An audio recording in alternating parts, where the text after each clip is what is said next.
Hey folks, you know I take my trail camera intel pretty seriously. It's a huge part of how I build my hunting strategy, and I'm always looking for gear that just flat out works. Stuff I can rely on. Backed by solid people and the best customer support in the business. That's exactly why I run Tacticam Reveal cell cameras. Whether you're just getting started or you're a full-blown data junkie like me, they've got a camera to fit your budget and your hunting style. My go-to currently is the Reveal 3.0 series with fully integrated GPS. These things are dead simple to set up.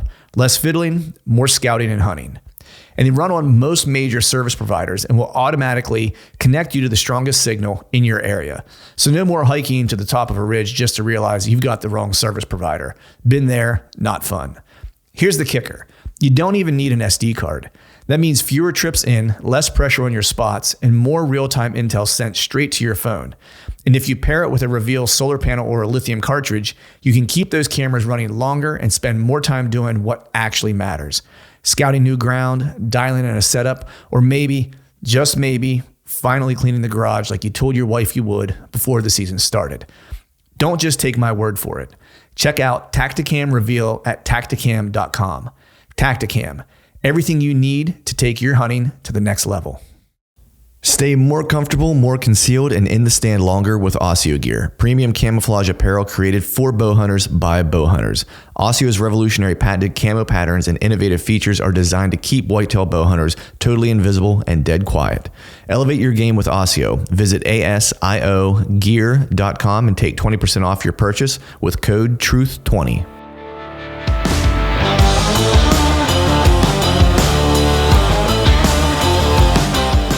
Welcome to the Truth from the Stand Deer Hunting Podcast, brought to you by Tacticam Reveal Cellular Cameras. I'm your host, Clint Campbell, and you're listening to episode number 443. Today, I'm joined by my buddy Jason Redd to talk about motivations versus discipline and finding balance. So stay tuned.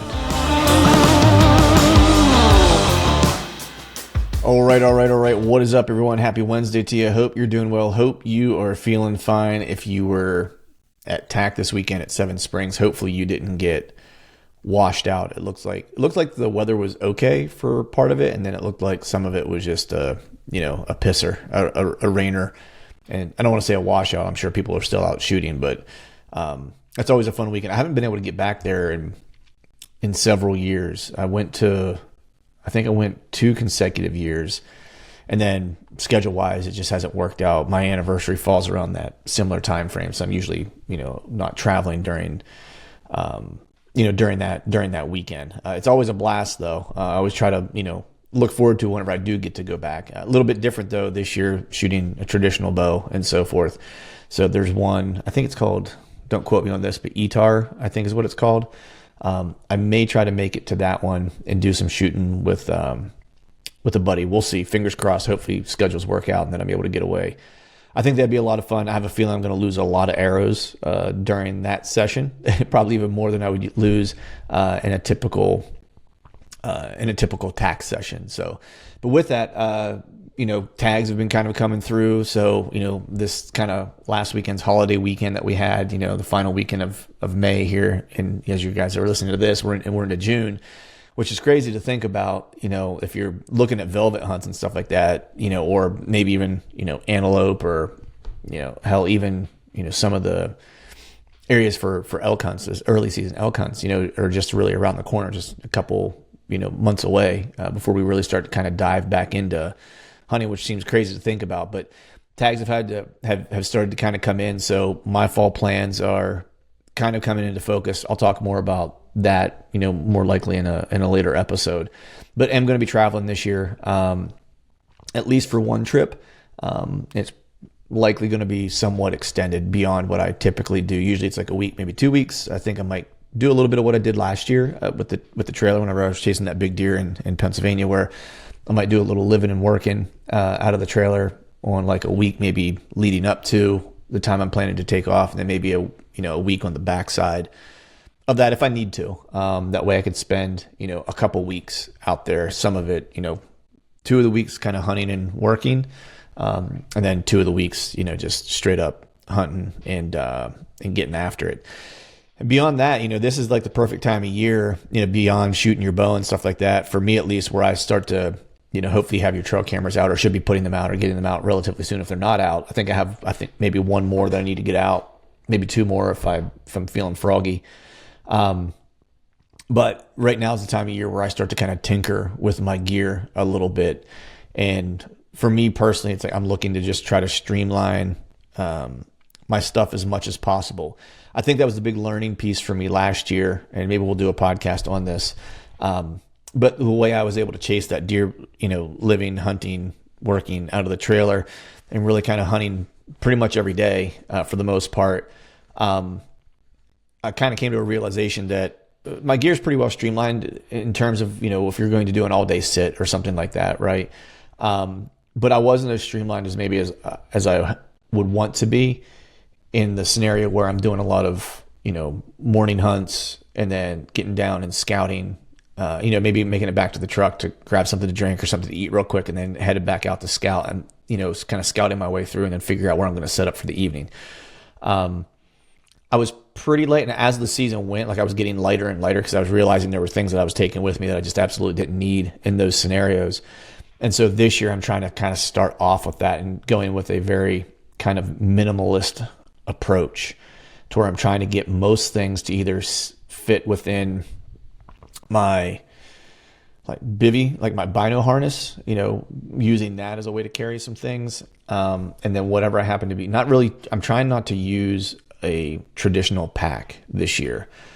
So we'll see how that works out. I'm kind of tinkering with some stuff.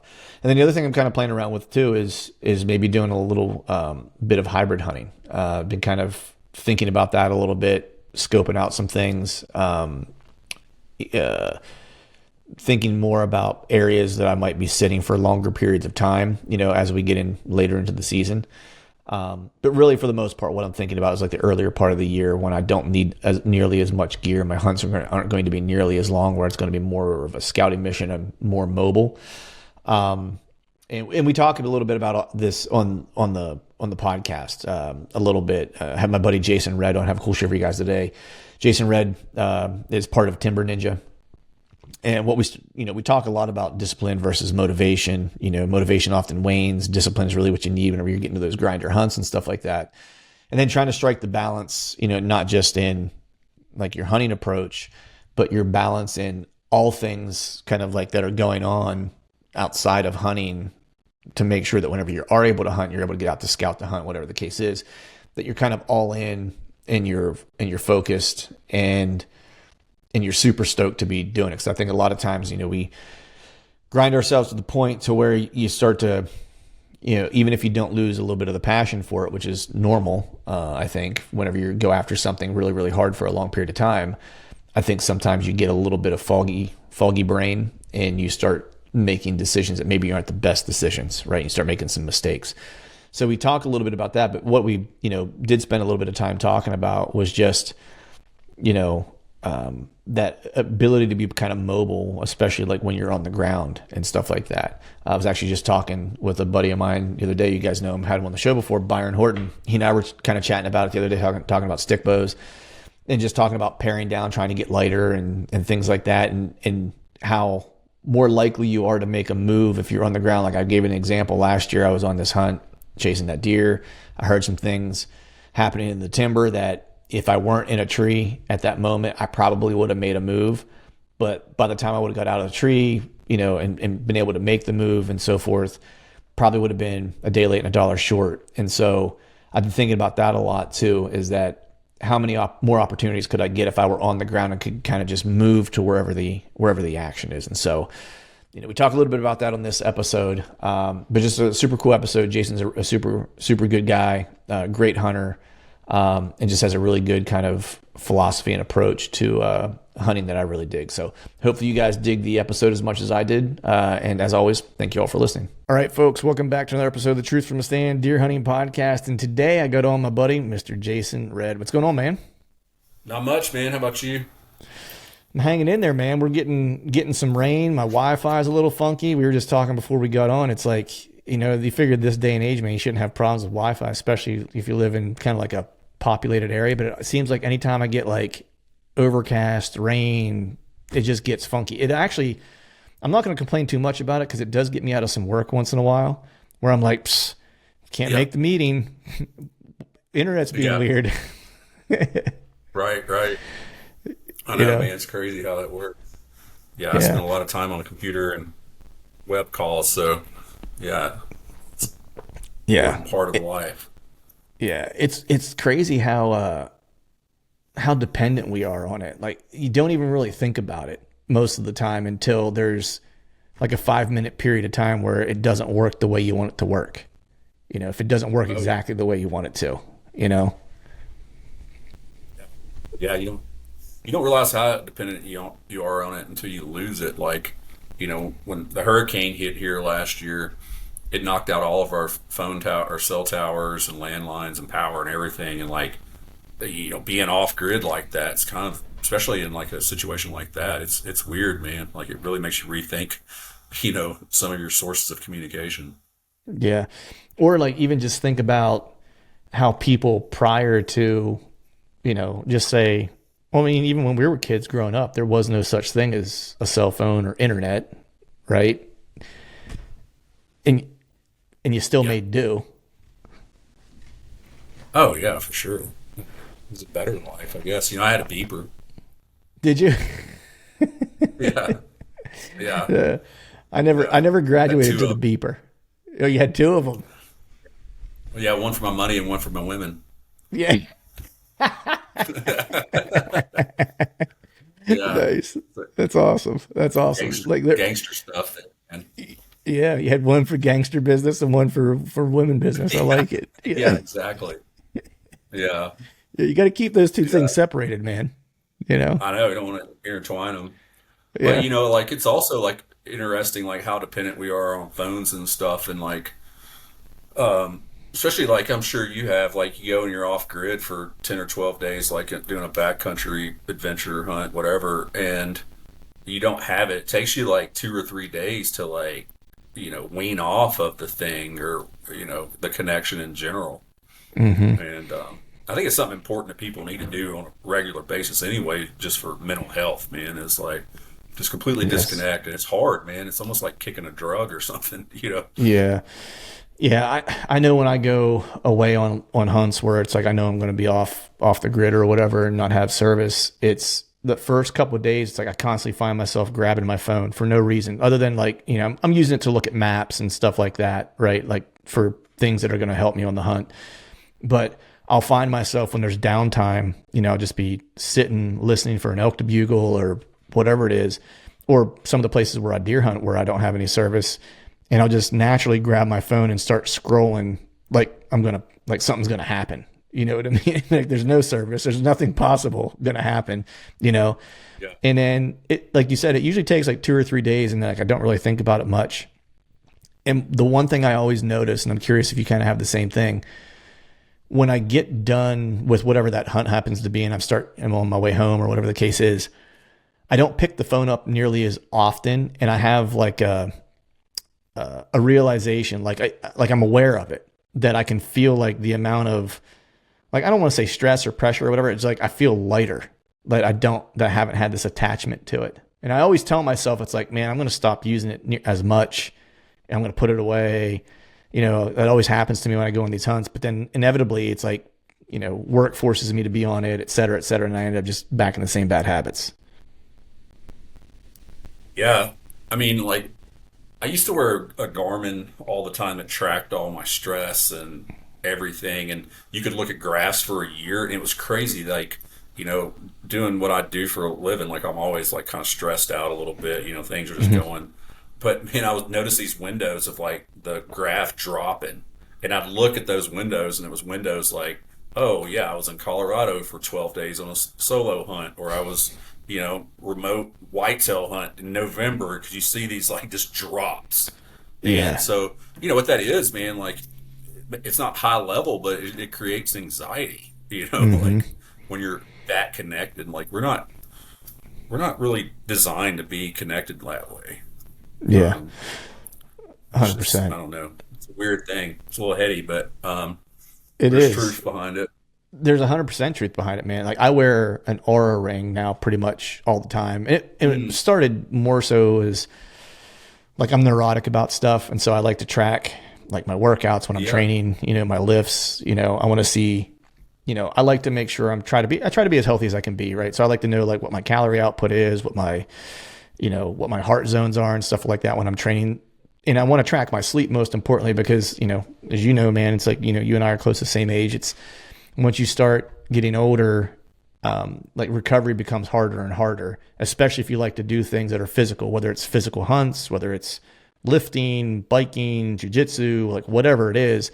If you don't have the recovery, like it's just not going to work out for you very well, or you're going to end up injured, you're going to end up sick, like whatever the case is.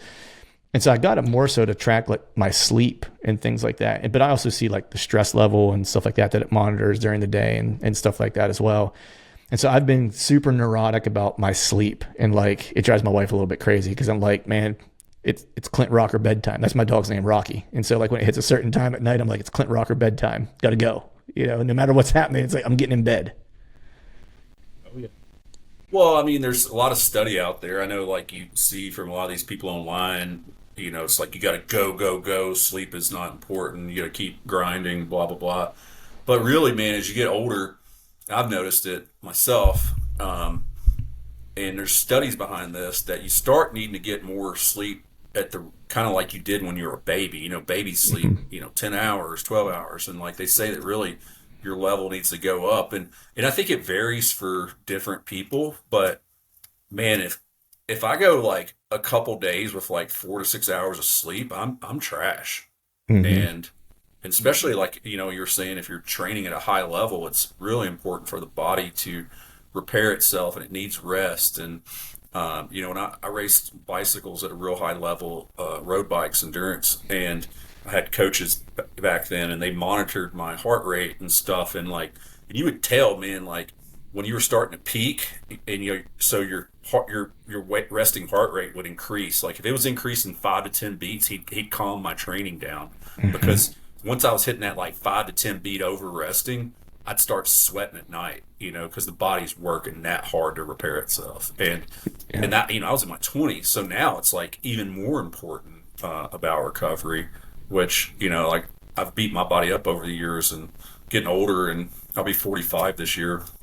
And yeah, man, I've had to like supplement. Like I started taking like BPC 157 peptides and stuff, and that really helps a lot, to be honest with you.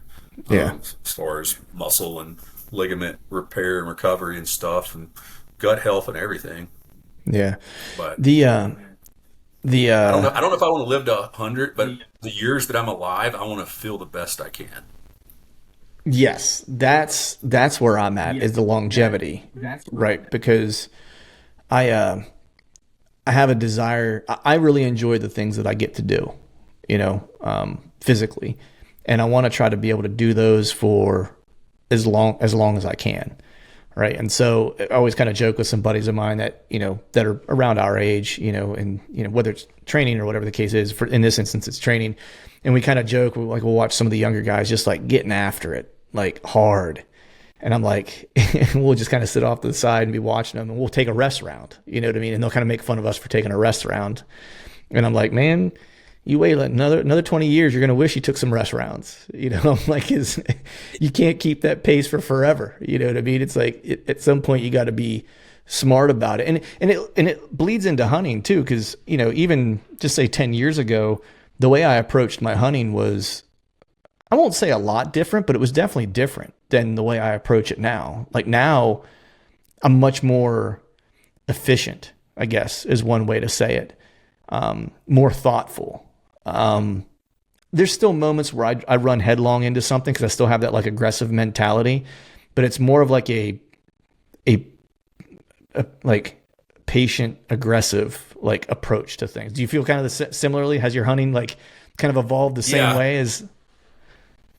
Yeah, 100%, man. I mean, like, now I think you get wiser, like growing. I started hunting when I was 7 years old, and, I've been pretty hardcore at it for a long time. And then I took some breaks to pursue other like high level interests, and, kind of came back to it, and like, but always been like driving. Like to me, it was like an endurance sport to a degree. I like to choose to hunt rough places because it's like, I don't know, it feels more like an adventure. But the thing that's changed about me yeah, as I've gotten older, like I pick and choose days more than I used to. Like used to, if I had time to go hunt, I'd go. I don't care if it's raining or anything, but like statistically, I don't see a lot of stuff in the rain. So like I may lay in on a rainy day now, whereas I used to not do that. And it's like I just pick and choose my days, Yeah. and how much, because one, you can wear yourself out, but if you do it too much, you can get into burnout, and that's not really productive either. Yeah. Yeah. I started noticing it more and more on the hunts where I'm traveling, where, Yeah. because you're on this, what I'll say is like a schedule, right? Where I have 10 days or 7 days or 14 days or whatever the number of the days are. And you feel guilty if you're not out there trying to maximize all of them, right? And by thinking about maximizing all of them, you think about hunting all of them, and to maximize them doesn't mean you necessarily have to always hunt. There's a lot of other ways to maximize your time, right? Just like if you're training a sport, there's a lot of ways to maximize, your skills outside of, going real hard at the sport, whether it's fighting, biking, whatever. There's a lot of things you can do to get better, not just the physical thing that is the competition or whatever the case is. And so I started kind of taking days, like you said, like if there's like a bad rain day or if there's like a bad windy day or whatever, I may not go out and hunt that morning. I may catch an extra like 2 or 3 hours of sleep, so I feel real good, and then go out and I might do some glassing, or I might do a little bit of scouting or checking a couple things out that I wanted to check out. And now whenever I get into the hunt, like I'm focused and in the hunt. I'm not thinking about how tired I am or how beat up I am. It's like I'm focused on the thing that I'm trying to do, if that makes sense. Right. Yeah. Yeah. And also like going on those out of state hunts, especially if you're going in blind, like used to, I was like, oh, I just got to be in the tree, or, if I'm deer hunting. And now it's like, I'm not hunting until I find something I want to hunt, because if not, I'm wasting time, and the time Yeah. used looking for the right space. Like, because a lot of times you have a very small window of execution of an opportunity, right? So, That's and with on anything, a hunt, right? like you only get so many opportunities, so you want to put your cards on the ones that will be good. Anything else is just kind of luck, right? Yeah. So, I mean, sometimes you jump into some good stuff immediately, and it's always hard to like resist and be like, okay, I want to go ahead and hunt, but it's almost better to like go ahead and kind of find plan B. Especially these days, man. If you hunt a lot of public, the amount of pressure that's increased to like, I definitely find myself having to have like 4 or 5 backup plans, Yeah. because I mean, Yeah. I try to pick places that I think will limit the amount of hunters, or kind of approach and hunt areas that I think would be looked over or harder to get to. And those tricks aren't working in certain states anymore. It's like people are getting wiser, doing Yeah. different things. So, Yeah. having those backup plans is really important. And, that's the best way to be successful, I think. Yeah. Yeah. There's not a lot of hidden gems anymore, and I like what you're saying with, trying to find the thing that you're going to hunt before you start, quote unquote hunting. Right. And I think that goes with a lot of things. I think people jump into things without like I don't want to say a plan, because I think sometimes like, a plan can manifest itself as you're doing the thing. And I think sometimes it's a good way to learn to a degree. But it's not a good way necessarily to be efficient. I heard this, I was actually listening to a jiu-jitsu podcast, like probably 2 or 3 days ago.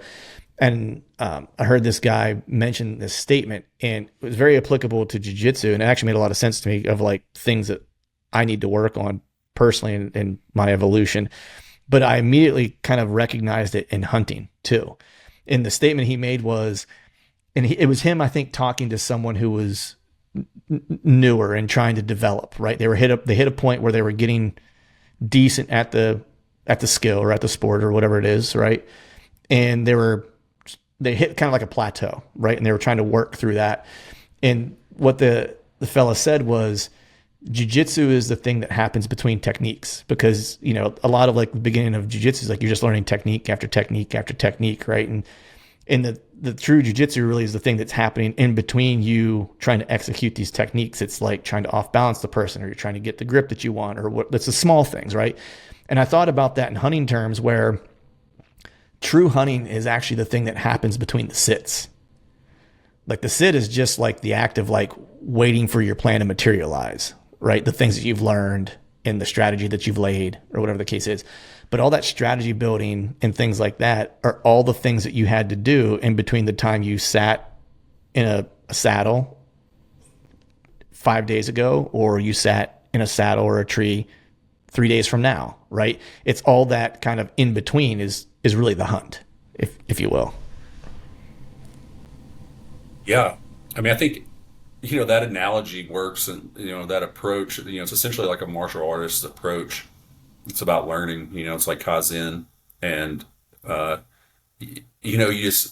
you always have to like be prepping and preparing for your actual initiating your skill, right? And because you want to be really good at that art, so it's all that preparation. I mean, it goes into anything, rock climbing or anything. You just don't go out and start climbing rocks. You got to build up and then learn the movements, and then start understanding, how to execute this, and at a certain point. And it's a lot of thought into it. And that's why I like hunting. You're pursuing something, and it is an ongoing evolution to a degree.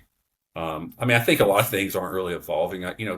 Tactics and stuff are all about the same, right? But it's like Right. how you approach it, the work you put in. But yeah, it's a patience game. I think a lot of people don't have a lot of patience. They want to go ahead and get to the end, and I think people get frustrated doing that. And that's in anything. Whereas if you just, and I've experienced that myself, and now as I've gotten older, it's like I take it all in, and I enjoy the experience more. Because if not, you look back and like there's not much to be, because you weren't really focused on into the process. You're just looking at the goal. But really, the journey itself is really the big magic to it, in my opinion. It's like you were talking about jiu-jitsu. Yeah, it's like you're a white belt. Everything's new. You're getting hit with a flood, like a water jet, like water hose. Mm-hmm. And you're just like trying not to get murdered every day.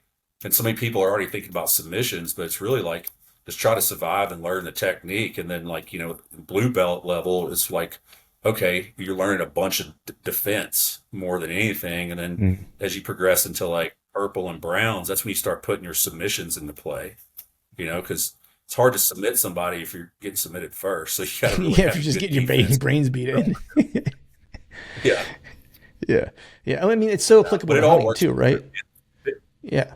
Yeah. It's so applicable to hunting. It's so applicable to hunting because it's, if someone's starting new, right? It's like, just try to find some deer, right? And just enjoy finding Right. some deer, right? And the next step is, all right, cool. Now that you've been able to consistently maybe find some deer and where they want to spend some time, now try to kill one, right? It's like, okay, cool. You've been able to kill a couple of them. It's like, okay, now let's go ahead and say, all right, now you want to kill a little bit of an older deer, right? All right, cool. That's the next step, right? Or whatever that evolution is. Or maybe you want to go to a different state and try it, or whatever the case is. It's not necessarily the tag that's being filled. It's the constant kind of learning and, peeling the onion to a degree, and then going like, oh man, I got a new skill that I can use. I can't wait to use this, or I can't wait to try this new thing that I've learned. That was the big thing for me when I started going to plain states was hunting off the ground was like a new skill that I was starting to acquire. And I was like, man, I can't wait to try this. Like, even though I knew I was going to screw it up 100 times, knew it, and I did, but it was like, I wonder if I can get close enough on the ground. It's like, cool, I got close, right? I wonder if I can get drawn this time. Okay, I got drawn, but the deer busted me, right? It's like, and so you just kind of kept kind of refining until you finally, reach that goal. But like the goal was like, I don't want to say it's a little anticlimactic, right? But when it all kind of happens, and I mean, I think we've all probably experienced this. Like, you shoot the deer you want to shoot, and you're like, now what? You know what I mean? It's like you're stoked that you completed like the task to a degree, but like now that it's over, you're like, oh man, I want to keep doing it. Yeah. Well, yeah, and that's the addicting part of it, right? But I think, it's just with age, like I've started really enjoying the process just as much.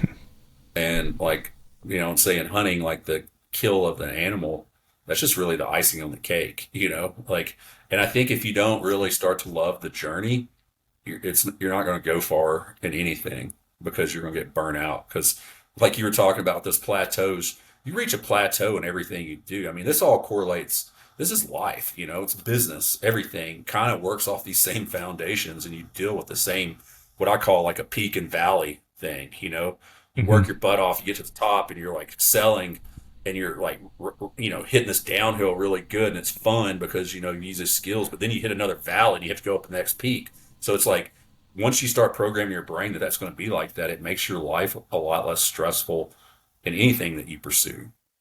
Yeah. That's such good, like sage advice, because I think a lot of people, people who have hunted for a while, even, um, have this challenge that they think that growth in these areas is linear, right? It happens on like a linear plane. Like if it's a upward slope, it's just going to continue to always be an upward slope, right?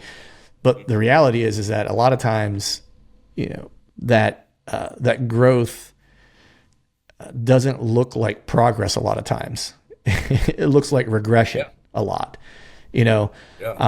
like I know for me, just take last year for me, for example, when I decided I was going to chase that one particular deer, could I have hunted some places where I had a better chance to kill a buck? Probably. Did I pass when I probably should have shot or would have shot any other year? Yep. And so if you look at it in general, it looks like I had like a regression year, right? But the things that I learned during that year of chasing that deer, man, it added so many new kind of ways to think about things and look at things that I didn't have before, right? And I told someone, I forget who it was. I think I was talking to someone at the gym, and they were kind of struggling. And I went through a similar thing, whether it was hunting or, rock climbing or whatever it is. And I just said, because this was advice that was given to me, was the days that you feel great, no matter what it is. If you're in the woods, man, and you feel like, man, I'm reading the sign, I'm reading the terrain, I'm reading everything, and I can't make a mistake. Like we've all had those days where it's just like, man, everything just comes up the way it's supposed to come up, right? In those days, you're really kind of using your best skill set, right? And so the equation to equate that to jiu-jitsu, it's like you go in and you roll a day and you're using all your A game stuff and you feel great, right? And then, maybe there's a day in the woods that you're trying some new things and you're just off the mark. You're missing everything, right? And it feels uncomfortable, right? And to equate that to jiu-jitsu, it's like you're going in and you're working on things and like guys are smashing you because you're trying to develop a new skill set that you're not very good at yet, right?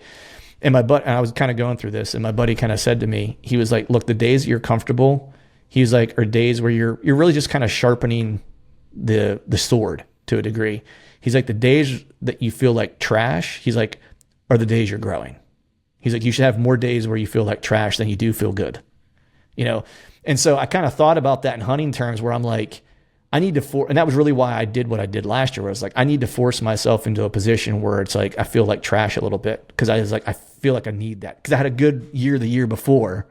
I was like, I feel like I need that little bit of that kick in the teeth and that learning experience again. I don't know if that makes sense to you, but that's kind of how I felt about it. No, yeah, it does. I mean, and sometimes like some of my greatest achievements comes like when I think I'm not doing that well at something. I feel like I'm in a lull a little bit, and actually, especially like coming out of like a good peak where you've learned a lot of something, and like it seems like my days that I have success is like when I'm getting kicked in the balls a little bit. It's like it comes out. It's like hunting. You think just nothing's working right, but you're doing what should be right, and then it comes together. It's like jiu-jitsu, like you're not feeling good that day, but just like you're moving better than you thought you were, and you're able to power through, and you actually get a submission or whatever, or win a tournament. Same thing with like racing bikes. Like there's so many days that I just felt like I woke up and felt like, man, I feel like trash, and I get out, start riding, start feeling like trash, but then realize, like, look at my power meter, and I'm like producing more power than I normally am, and like it's just weird how it works, man. But you just got to understand it's all like stepping stones. Like I definitely don't believe there's like a linear path of growth. Like there's some flat tires and everything else that come along the way. Yeah. And I think it's that ability to adapt to those, right? That's like the difference between people who ultimately kind of go on to succeed and those who kind of fall by the wayside, right? Is that resilience and adaptability and kind of taking, a cliche, taking lemons and making lemonade essentially, right? Oh yeah, for sure, man. Was it Thomas Jefferson said that opportunity's everywhere, but it's dressed in overalls and called work? So you gotta, dude, that is so good. Through it, man. Yeah. That is so good. That's such a good quote. And I don't know that I've ever heard that before. Yeah, no, it's relatable, man, if you think about it. You don't know these Yeah. things when you're in your 20s, but like you get in your mid 40s, it's like I don't know. It's when I feel like I've become more wise. Like I could, because if you've done something enough, you've seen all the mishaps and you've seen the success, and you've started. Especially like you're the same way. You've done multiple. You have multiple interests that you've been involved with that you were seriously involved with, and that's kind of what I like about new hobbies. Is like I like starting at the ground level and working up. I like not knowing something. Yeah. Yeah. And I think for me in hunting, it was always tackling a new state, like going somewhere where I've never been before and seeing if I could figure it out, or how long will it take me to figure it out, or going to a new piece of public I've never been before and going, you know what, I'm going to figure this place out in 3 years, and starting like a noob.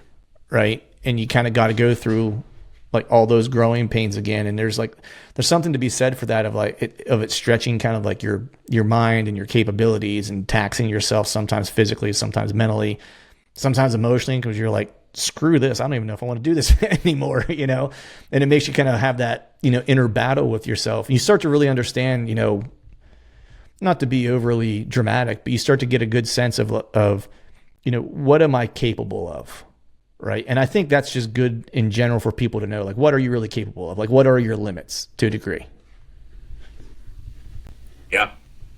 Yeah, it's true. I mean, you kind of want to have a belief that you're capable of anything, but then you reach a certain point sometimes and realize that you've reached your max, to be honest. And like, that's not what you hear people preach about like online and stuff, but it is the reality. Like, I took racing bikes very seriously, and I was like very dedicated to go as high as I could. And I worked as hard or harder than everybody that I knew. But you reach this point where there's just some people that have that genetic edge over you. I don't care what anybody says, but there's some people that have a genetic edge in a lot of things, and it goes to hunting. There's people that just, can read the woods better. It's just natural to them, Yeah. You can get better at it, but some people it's just natural to them at all. Yeah. You see it with shooting bows. Like some people are just naturally good at shooting weapons and executing. Yeah. I couldn't agree more, because there's like, I'm that way where I like to try to, when I do something, I'm all in and I get obsessed about it. Doesn't matter what it is. It could be playing tiddlywinks. And if that's the thing that I'm into, like, I'm going to study tiddlywinks. I'm going to be the best tiddlywink player that I can possibly be, Yeah. Same way with hunting. But I also know that's like, look, there's guys out there, like to your point, where I could try as much as I want and be as dedicated as I am. And I'm just, one guy I always kind of look at as I don't want to say the gold standard, and he would never say this about himself, but I look at a guy like Andy May, for example. I'm just like, that guy is just so, about him yeah. I'm like, dude, that guy's just so good, and he does a lot of work. Don't get me wrong. Right. But I'm like, I could do the same amount of work and I still don't think I would get those results. Like, he just has a thing about the way he thinks about things and the way he executes things that I just don't think that I have that thing, And so it's like, I don't know I'd ever be as good as he is, no matter how much I tried, I don't think that would be possible. Yeah. No, I was thinking about Andy when you were talking about that too. I mean, another, like Lee Ellis is another dude I know pretty well that puts in a lot of work, and just, I know the work that guy puts in, like from talking to him, and he's just successful, and it's like, geez, and sometimes people are like, oh, that these people are lucky. You only can get lucky so many times, when people do something consistently, you're like, oh, it can't be luck. That's more, there's a lot of skill involved too. Right. Well, it's like Tom Brady winning 7 Super Bowls, and people were like, well, he was lucky. It's like, man, you don't get lucky 7 times and win 7 Super Bowls. You know what I mean? And win 7 Super Bowls and go to 10. Like, maybe 1 or 2 if you got, it's like, yeah, he had a really good defense, or he had a really good this or that, right? But like, dude, to win that consistently, it's like, that's not luck. I hate to tell like the naysayers that, but it's like, he's the greatest of all time. He had it figured out, Yeah. Yeah, I know. I mean, a lot of people just end up, a lot of people are jealous. Yeah. That's the root. That's the root of a lot of it, right? Is just, they can't have, or they aren't willing to put in, right, what it takes. And so they have to have a reason to try to discredit someone else. But, man, we've been kind of talking about, your hunting, a little bit of your approach to hunting and stuff like that. The one thing I wanted to talk about a little bit, and it's really a little bit of education for me too, is just, I think, you're from the Carolinas, and I think when people think of the Carolinas, we were kind of joking about before we started recording, they think of like Myrtle Beach and stuff like that, right? They don't think of big woods. They don't think of, acres upon acres of public land and wilderness and things like that, right? But the area you live in has a ton of wilderness, right, in the Carolinas. So I want to talk a little bit about the area you hunt and what it kind of looks like, because I think a lot of people don't think of I don't think it's top of mind for them, the hunting opportunities that the region that you live in actually offers people, if that makes sense. Yeah. Yeah. Technically, I think, as far as east of the Mississippi goes, we have some of the most wilderness areas, I believe, on the whole eastern seaboard. Definitely some of the highest mountains, like Mount Mitchell is the highest mountain east of the Rockies. That's about, hour and a half from here. It's a lot of national forests, some game lands mixed in, but very rugged, old growth, a lot of old growth timber, not a lot of timber cuts because they haven't cut here in ages. Starting to see some in certain areas, and they're starting to do a little bit of burning. But it's rough hunting here, and it is an adventure. Like, it is a place, like, and I say this all the time. It's like, if you've never been out west and you want to go get that experience, but maybe you don't have the money or don't have the time, and you live on the East Coast or in the South, it's like, come up here. You can come up here and go do a wilderness hunt. Like, you can get back in there and not see anybody for days, if you want to pack in like you would, in a Western hunt or something like that. We have those opportunities here. I'm not going to guarantee you're going to kill anything because what comes with old growth like that is, lower deer densities because there's not enough food for them. We have a lot of bear, but there's a lot of areas you can't hunt bear because they're in sanctuary. But, there is a lot to do. I mean, I would say our deer population is getting a little better. Since I've been here, I've been living here for 16 years. I moved here from the Mississippi Delta, so I grew up hunting river bottoms and stuff like that. But the thing I like about up here, even, and this is when I say, like, you got to start looking at hunting at some degree where it's not about the kill. Because if it's about the kill, like if you lived up here, like you're not going to do it very long if that's your only motivation. But the thing I love about here is that, and it goes back to what we were talking about earlier about disconnecting. Like, I can actually go hunt here and disconnect from society for a few days. Like, I do some backpack solo hunts where I just go out and, sometimes depending on weather, I may bring a little bivvy, but usually just with a pad and a bag, and spend a couple nights. And I like doing gun hunts like that, and I can do that and just like cover country and go up big mountains and really exert yourself. So that makes it a lot more fun, especially if you're not, going to kill something. But I have fairly good success up here. I say, I at home, I primarily just focus on mature age class animals. I don't really mess with shooting does or younger deer here. I usually about every 2 to 3 years, I'll kill a buck, a good buck. And I'm cool with that, because it's been fun. Now, my son's 16. I have changed up a little bit. Like, he's starting to hunt by himself a lot more. He's got into bow hunting last year where he felt comfortable to actually hunt with his bow. And so I also spent a lot of time taking him and, trying to put him on, some of these younger age class animals. But it's just funny, like, listen to him talk to his buddies about hunting. And he talks about, like, how different our style of hunting is compared to a lot of people. Because a lot of his buddies, they go to hunting clubs and stuff, and, right. And then they come out and they, like, this year they went turkey hunting together, and he drug them through the mountains. They're like, man, this is rough. And he's like, yeah, my dad's been dragging me through this stuff since I was 7.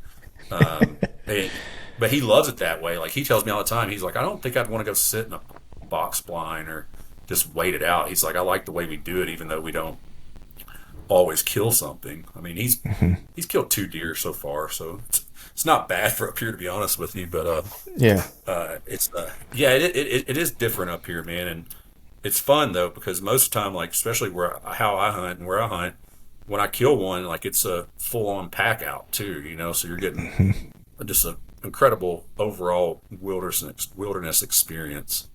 Yeah. And what part of the Carolinas are you in again? Like, what's the area? I'm in western part, so Western. up around Asheville, Okay. Yeah. so western North Carolina. So right on the Tennessee border, not far from South Carolina and Georgia.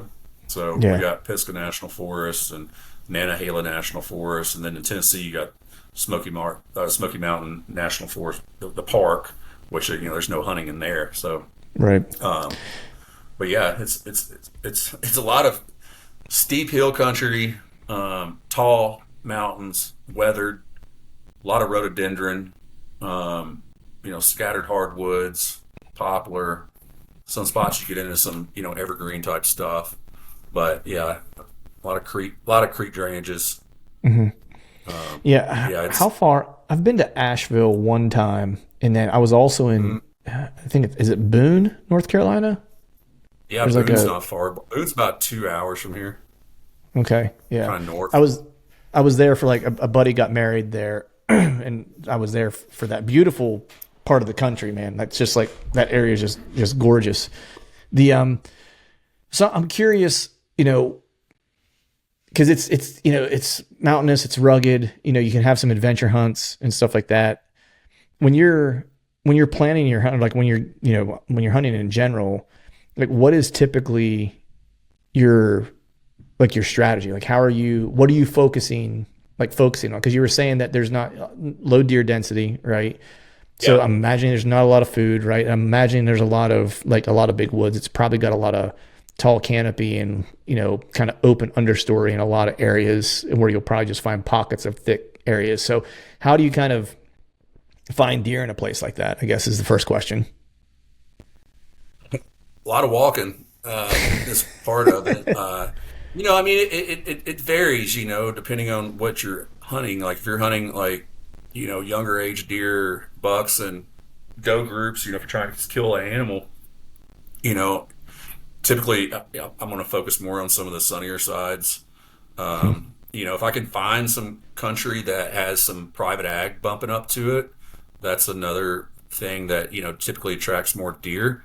But in the big woods, if I'm looking at a map, as a whole, like I really want to look at I like, stream heads, creek drainages and stuff like that where, because in the early part of the season, because our season opens in September here, so, in those creek heads, you get a lot of like stem count type stuff like nettle and different types of just forage that grows around where those creeks start. So I like to look at those areas and then especially if there's some mixtures of hardwoods around there, you'll kind of tend to see them kind of hole up around there throughout the year. I mean, they may change obviously based on where the acorns are dropping. And then, if I'm hunting mature bucks, like I'm start taking that kind of same approach, but I'm going to be focusing a little bit more on, north facing sides. Cause I tend to find more of the bigger deer hanging out on those north and, northeast facing sides, steeper country, places where these older deer can get by themselves. And if I can put some of those other things like the creeks and stuff in there with the hardwoods, I usually can find an older deer if there's not been anybody in there. If the deer are there, that's the thing. There's a lot of places that look good, like, oh, I've killed or encountered multiple deer in this type of scenario. But if they're not there, it's not there. The deer here Right. are in pockets. So you got to find that pocket where they're at. And, if you're hunting a mature age class, sometimes there's not a lot of deer around them. So that's when this whole mentality comes in and where you got to be willing to grind because you're essentially out there after one specific animal and there may be only 5 or 6 deer or less in that region, in a couple mile square, right? Right. So you got to understand and keep your motivation that, and hopefully you're finding the sign that shows he's still there. You just got to stay after him because these bucks, they'll run a circuit too. I mean, they depending on what his personality is and how he's acting, he could be coming through that area once every 7 days. Yeah. Sometimes in the early season though, you can get them a little bit more patterned and maybe catch them. You cutting that cycle down. I've seen sometimes they may be using a spot every day, but it's usually only for a short window. But yeah, Right. it's different. I mean, The thing is, if you, in my opinion, if you hunt here and you are somewhat successful in this terrain, and it really helps you go into any other terrain and be able to like fine tune, like in different like mountainous hill country and mountain country is two different things in my opinion. Yeah. But anything that has good terrain features, you can apply a lot of the same skill sets that you use here to be effective there. And the one thing I say, Nathan and I talk about this a lot, is that guys like us that live in very low deer density, like we have sometimes have a better opportunity of going out of state in a place with a little bit more deer, because we're willing to kind of wait things out more. Yes. Whereas if people come and they come from an area that has a lot of deer and they go to an area with lower deer density, they won't stick it out as much because they just think there's not deer there. They're potentially there if you got the right skill set to understand they're there. It's just they didn't come through that day. So the patience thing is really important, and that takes a lot. It took me years to build patience. Especially and up here in the mountains, man. Like if they're moving, if you're hunting the rut or something, like it's really important to really sit all day for a couple of days in one spot. Mm-hmm. Yeah, I was going to ask you. I want to get back to that in a second, but you mentioned motivation, right? Do you think hunting that type of area, right, just low deer density, big woods, mountains, rugged, right, it's tough hunting just in general, is it motivation or is it discipline to stay on it? I'd say it's a little both. To be honest, you definitely have to have the discipline. It's like, for instance, if you're hunting a spot, I've been hunting deer for a couple years, man, and I can't tell you how many times I've been in this place, and it's like 3.5 miles one way. You got to climb this real steep mountain to get up, and then run this ridge down, and then drop off the other side. And yeah, there's a lot of discipline. Like, oh, do I want to get up and go the next day? After I just did this today, and then it's like, okay, I did it 2 days. All right, I need to do it 3 days. And it takes that kind of time, like I was saying, to be there. Because, if you're not there, there's a good chance he can be, if you've kind of you've put the time in to understand the area and that specific animal, it's a discipline thing. Like you got to stay disciplined and stay with your plan. And, sometimes not let your brain get in the way and, trying to talk you, a little devil on your shoulder trying to tell you that you're not in the right spot. That's a hard thing to do. And that comes with experience too. And failure. I mean, the main thing with all of it is you got to be able to accept failure too. 100%. Yeah. It's last year for me was one of those years where it was all discipline. The motivation was gone after probably the first week of chasing that particular deer, right? There was no more motivation. I lost it would be cool to kill this giant was gone, right? At that point, it was all just, I'm going to do this because this is what I have to do to do the thing that I want to do, right? And I feel in those low deer density areas and stuff like that, the motivation is so fleet. If you're relying on motivation in those areas, you're not going to last, right? Because you don't see a lot of deer. You know what I mean? It's got to be again, not to be too heady, but it's almost got to be altruistic, right? You got to be into it for something other than just filling the tag, right? Because if that's all you're in it for, the chances of that actually happening are pretty low. And so that motivation is gone, right? Yeah. So you almost have to be delusional to a degree, right? To think that I'm just going to keep doing this thing because I know what I'm doing and I'm going to be disciplined about it and I'm going to keep getting after it, right? But I wanted to ask you, because you mentioned they can run a circuit, right? And so I'm always curious, for people who hunt really hard to hunt areas, what their favorite time of year to hunt is, right? Because I hear multiple things, right? And I'll just give you my example again, just last year as an example. That area that I was hunting hunts really hard, lower deer numbers, the whole nine that we've been talking about.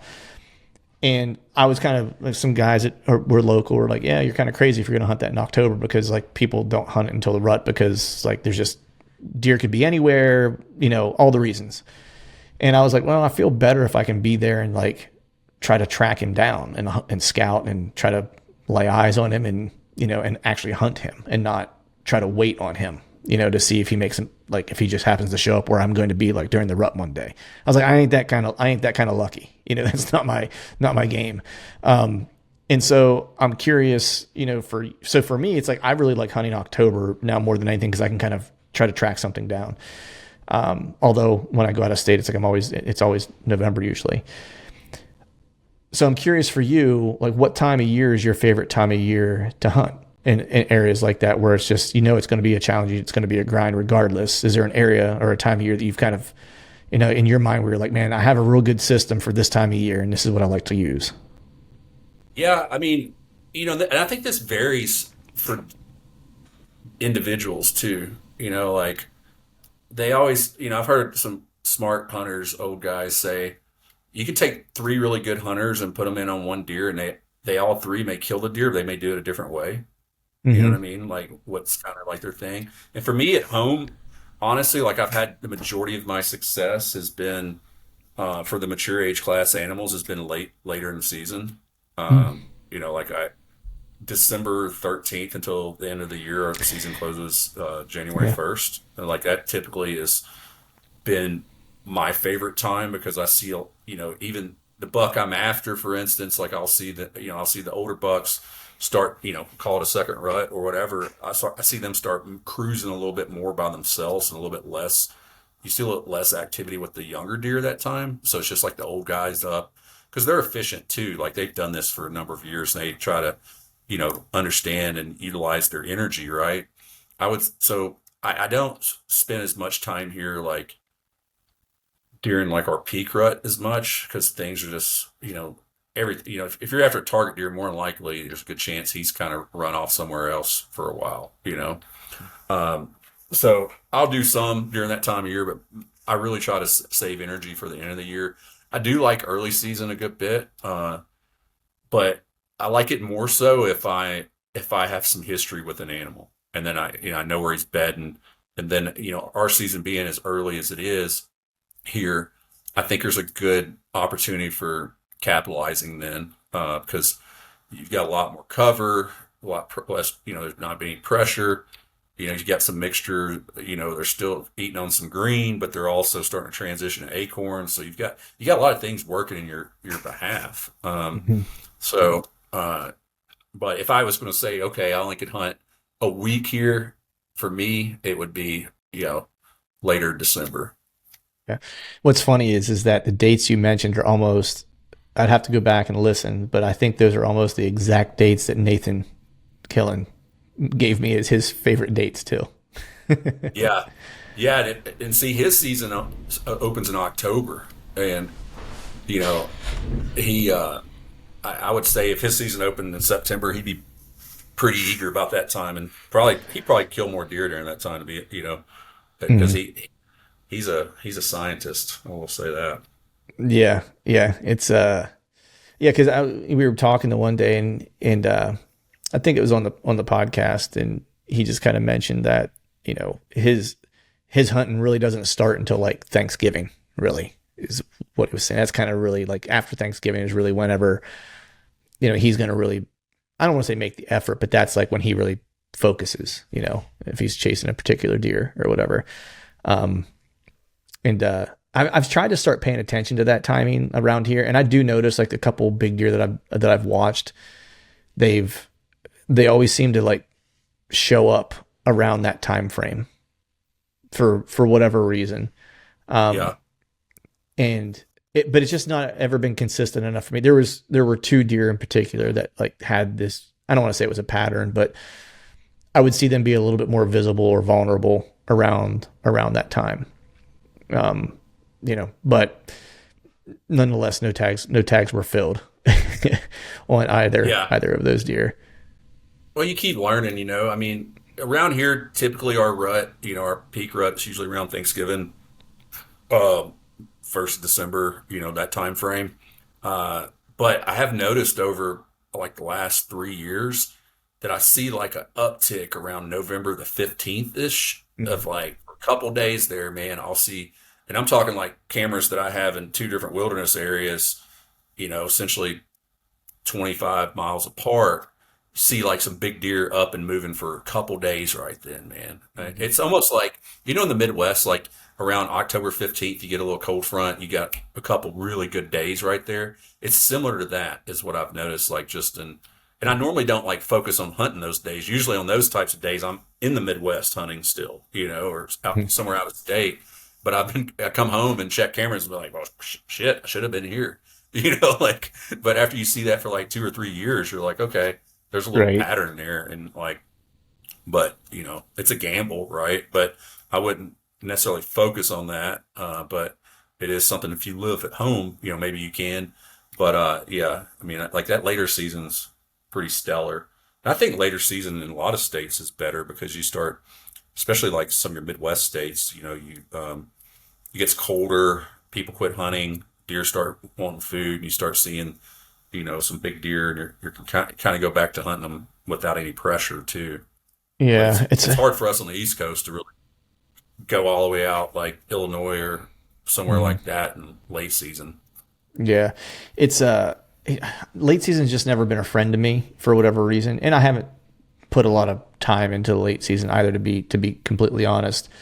But the guys I know who are like consistently pretty good in late season, it was all the stuff you mentioned, and then also the fact that the pockets where they're going to find adequate cover become really obvious and minimal, right? So it's like if they're looking for cover, they've got to be here, here, or here, right? And so it kind of starts to whittle down. Where it's like, as early season, especially with a September opener, because I have a mid-September opener local to me where I live. It's like, man, they could be anywhere because they've got cover everywhere. They've got food everywhere at that point. It's a crapshoot where they might be. It gets a little bit easier once the foliage comes down and stuff like that, and starts to become obvious where they're going to have the ideal cover that they need. But man, how was so speaking of all this, right? So how was last year for you? I mean, I know it was kind of like a shit show with all the weather you guys had and stuff like that. So I mean, did you get some time to hunt at least? Yeah, man, I got a decent amount of time to hunt last year. I mean, I drew a Kansas tag, so I went out there twice. Um, First time I went out early season. Got on a really ran into a giant, and I kind of like spoiled my plan a little bit. Like I saw him right at dark the first evening I was there. I was out glassing, and I was heading back at dark, and I was going back to camp, and some does crossed the road in front of me going into some public from a private bean field, and then this buck came behind, and man, like he's like what you went to Kansas for, like I know he had at least 6 points on one side, and just everything was all the same length, and I was like, oh my god, and I saw where he ran to, which told me I know that's where he came from to begin with because it was like the only cover, and there was a river running through the middle of this cover, and so I was like, oh man, I got to at least go try to investigate. And so I looked at the maps that night, and I snuck in downwind up that river, up that creek bed, um, just looking to see if I could find his tracks crossing. And man, I got up and I found his tracks where he's crossing. And I was like, well, I'm going to bump up over this riverbank and like look over this thick stuff. And as soon as I go over the top, man, I just hear big body come crashing out of there. But I couldn't see him because it was so thick. I could hear him. I'm pretty confident it was him just based on, once you've jumped enough big deer, you can tell the difference, right? There's a sound. Like between, yeah, just how they move. But he didn't go far, and he stopped and then just stood there. I could tell, and I just eased back, and the wind was my favor, so he didn't know what I was. He could have thought I was a coyote or anything. So I slipped back, and it rained for a couple days, and I tried to go in there and make a couple plays on him, and I messed up one time, man. I got in there, and I was hunting off the ground because there just wasn't good cover, and I got real tight because I could get real tight on that creek drainage, and I was checking my wind. Everything was perfect, set up, and I quietly was clearing a spot out with my foot, and I got settled, and I heard a deer moving, and and then I heard some like thrashing. So like I think I was like, oh man, I think it's that buck. Like heard something come in here, even though it's like early season. Those older deer, they don't really like people up in their territory too much, and they think it's another deer. And I was sitting there, and I couldn't see anything because it was thick, and And all of a sudden, man, I like rechecked my wind. And it was blowing back down that creek. It switched on me, and about no sooner than I like checked that, I heard just this big loud snort, and I was like, "Oh man, I screwed the pooch on this one." And but still being early season, I was like, well, I've got a few more days here. I'll give him a rest and trying to come back. But next time I was driving back through scouting another area, there were some guys because the muzzleloader season was open then too, and there were some guys like walking that riverbank creek drainage thing, and so I was like, oh, I'm done here. So that and then I kind of switched plans on that hunt, continued to scout, mainly to come back in November, and then I found a bunch of deer using this like isolated cut corn area out in the middle of this, kind of surrounded by CRP. You couldn't see it from the road. Like I just started, what I was doing was just, I was wanting to go check out the CRP field because there's a lot of like, it's how, you'll have CRP, but a lot of these like little fingers and tree lines running through it with like, oak and, locusts and stuff like that. And I was wanting to check these areas out just to see if there was any historic sign there for November. And I ran across, I was stalking up through the corn to the standing corn, thinking maybe I could, run into something that way. Because at this point, I was like, I'll just use my doe tag if I have to. Like I kind of switched plans. Like I'd be psyched to kill a doe off the ground with my longbow. So I was like, I'll just switch to that plan. And went and checked everything out and saw they had cut just like this little opening right there. And man, it was just tore up with deer signs. So I ended up setting my last evening out there and had some does come through the corn behind me. And I was just like sitting in the mud there with my bow. And man, like I saw, they got right out to my edge, came out, they were like 15 yards. And I thought there was only this one big doe. And I went to draw on her. And as I was drawing, I noticed like under her was another, like a yearling. And she was looking dead at me. I was like, geez, man. And like, she busted and, but they ran about 10 yards and stopped. And what I guesstimated it being 10 yards more at 25. And, it was a clear shot. And I shot right up under her belly, man. It was just a little bit over. I shot her for 25, which I really don't like taking those kind of shots, with the longbow, but I'm pretty proficient with it, especially in an open, on the ground, open. Like I felt confident about his misjudged. Stick by life. Yeah, stick by life. I'm about to learn those hard lessons this year.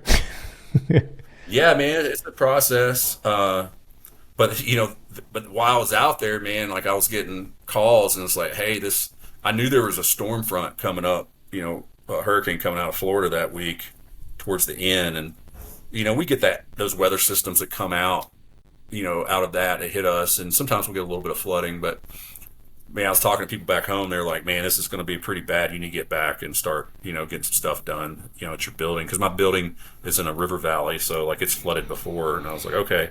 So like I haul butt home and get home on a Thursday. And then me and my buddy like got everything we thought as good as we could, because the first time my building got flooded was 18 inches of water and it was a pretty big flood. And I was like, well, best it could go is like, another 2 feet or something. So we're good. Well, I woke up the next morning and like no power, no phone service or anything. And I'd heard it raining through the night and a storm and everything. And I was like, well, there's nothing you can do at that point. I knew it was going to flood at that point. But when I woke up, man, and couldn't get a hold of anybody, and my shop, my building is I live in this little small mill town. It's only about 250 yards, from my house. I can walk through town there to go to my building. And I walked down and saw the water and I was like, holy crap, man. Like, I ended up having 9 foot of water in my building. Yeah, it was crazy. So, then we were all landlocked here. We couldn't get out because like trees and stuff had fallen over all the interstate. One of the interstate states completely washed out going into Tennessee. So like the river just cut the interstate out, and we just got that back not too long ago. But like we were stuck here, man. No fuel. You couldn't get groceries because there was no way to pay for it, unless you were paying cash. And same thing with fuel. It was a really rough time, man. Like it was very post-apocalyptic feeling, I guess. But we were able to get out after a few days, man, and I had to kind of like regroup so I went to Chattanooga. My son and I took our camper and went to Chattanooga, and I set up comms there. Got a Starlink and kind of got stuff going with taking care of my work stuff that I need to take care of, and let everybody know everything's cool. But and this was like in hunting season. So my son and I left my buddies after about 9 days and came back to Asheville to kind of take care of some stuff here. I had to meet with an insurance adjuster, and then I was like, my son, they didn't go back to school for like a month. Wow. And I was like, hey, buddy, I was like, you want to go on a hunt? And he's like, yeah. So we like picked up and we went to Ohio for about 7 days, met up with Johnny and hunted with Johnny for a few days. And I was on that hunt, man. It was actually pretty good. Deer starting to do their thing. This was up around mid-October, I guess, at this point. And but I was really focused on getting my son on a deer, so I spent a lot of time doing that. I had a couple encounters with, I saw a good amount of deer, but I wasn't able to capitalize. My son did have an opportunity Johnny had some history with this deer, about an 8-year-old buck. It's a real gnarly old 7-point, but really good deer. And my son just started hunting by himself this year with his bow, and he didn't want to take a shot over 25 or 30, and it ended up being like a 40-yard shot. But he just used discipline and didn't shoot, which I've seen him stack, baseball size with 3 at 40, so like, I know he was capable, and to me, that was like a really cool thing. That's a huge growth moment right there, man. Like a young guy seeing a good buck, in a tree by himself, hunting on his own. First year hunting on his own and passing a really good deer. Like, dude, there's a lot of grown ass men that wouldn't do that. You know what I mean? Or I shouldn't say wouldn't, that aren't capable of that. Oh, I know. If I would have been his age, I'd have been letting her rip. For the best. Yeah, praying and spraying at that age, Yeah. Like, I know, man. I felt good about it, man. But yeah, but that we had a real good hunt there. Got into some good deer. Saw, like I said, a lot of deer. He ended up missing a doe, which I thought he hit. I was not far from him. Heard him shoot and just heard just sound perfect. I was like, oh man, he sounded like a 10 ring just from the noise. But I got down and went over there, and yeah, sure enough, he'd missed. And so came back, and I don't know, man, with all the stress of what was going on, like I started losing my motivation already, so I really wasn't in my mindset for hunting last fall was not like what it was. And it's a culmination of multiple things, but I did spend a lot of time with him hunting. He ended up killing a doe with his muzzleloader here, and I hunted here a good bit, and just like a lot of days I just didn't go. And then I went to a spot that I hunt, another state not far, for Thanksgiving. Took my son with me, and we were up there for a week, and really good hunt there. But I ended up losing a deer there. It was snowing. It was like 12 degrees, and it was real windy, and I was like, man, I hunted this area. I really had a goal last year. I wanted to kill a deer off the ground with my traditional bow. Like, that was the big goal of mine. So I was putting a lot of my time into hunts like that. Like, I'd say 60% of the time I was focused on that. The other times I was hunting out of a tree. But man, I got on some tracks, and it was windy. Everything was good, and I was just tracking. And I got down, like coming down the mountain, following these tracks, because all the tracks were coming down. I was like, well, the deer kind of moved down at night, and maybe I'll catch them coming back. And I started getting lower right up there, about a quarter way up of the mountain. This area, like there's a lot of greenbrier that grows in this region, and a lot of it's lower down. And right there at that like transition line between that greenbrier and where the mountain starts going into the big woods, there was just a lot of fresh sign right there. And I found this little spot where a creek come out, and there was like this big multi-floor rows, like cave looking thing with a little log there. And there was 2 really fresh rubs, and I was like, man, I'm gonna sit here for a minute. This feels, you get that gut feeling. It's like, this feels right. And I was sitting there, man, and I hadn't been there like 15 minutes sitting on that log, and it was real tight in there. Like, there was was like a little micro bench, and then it dropped down to the creek, and there was a trail going there and a trail coming in here. And it wasn't like literally 10 minutes, 15 minutes, I started hearing some crunching coming my way. And at this point, I was like, I don't care if it's doe or anything. If it comes in this close, I'm going to shoot it. And I start seeing, can make out a little bit of brown coming through. Then I started seeing some horns sticking up, and I saw this one side, and I was like, oh, it's not a great deer. It's like a, probably 2.5, 3-year-old deer, with 8-point side, probably like a, 115, 120 inch side.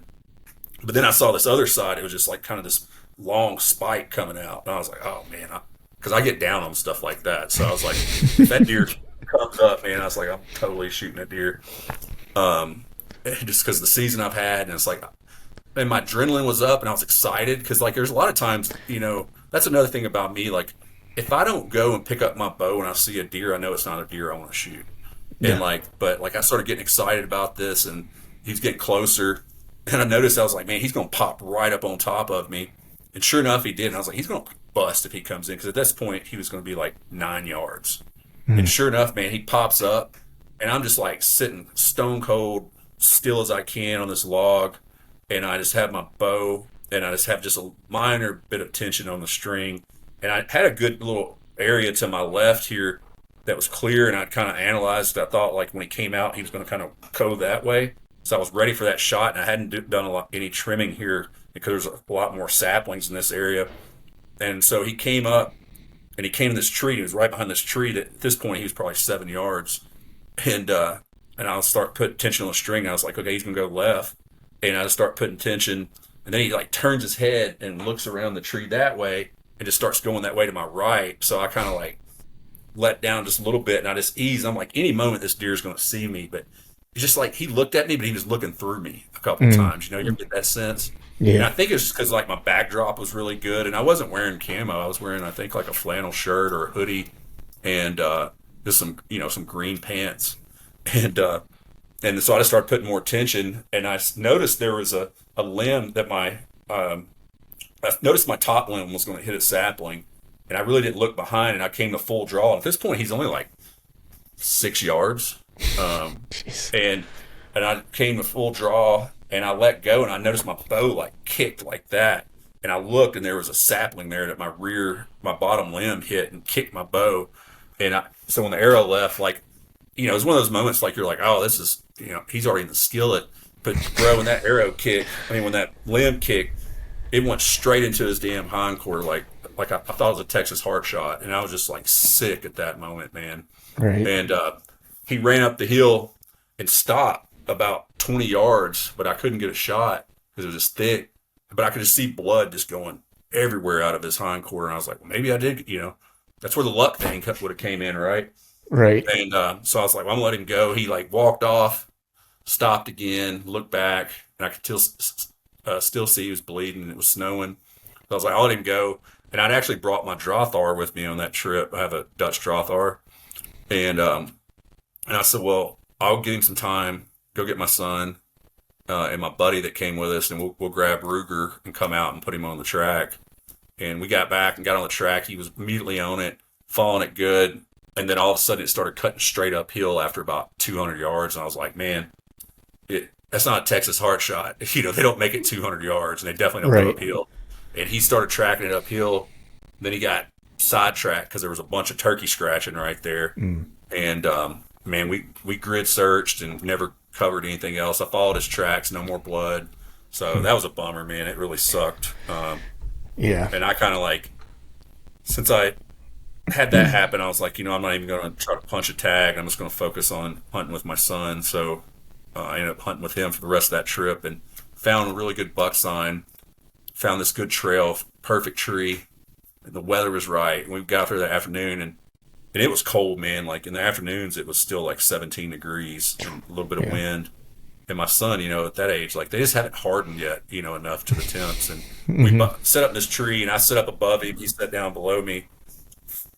Tree in between him and the trail coming down, and we were sitting there, and like he'd been like moving all day just trying to stay warm, and I was like, buddy, just like get as still as you can. And then about 5:30, man, I hear like and I look up, man, and I see this giant body like coming up down the mountain there, and I was like, Jack. And he was like, what? And he like looks up, and I was like, there's a deer. I was like, please don't move. I was like, it's a really good buck. And as soon as I saw him, I knew he was like, 4-year-old plus, right? And I was like, holy crap. And he's going to come literally right under us. And man, I was like, just be still. And the deer kind of kept coming a little bit, just kind of taking his time.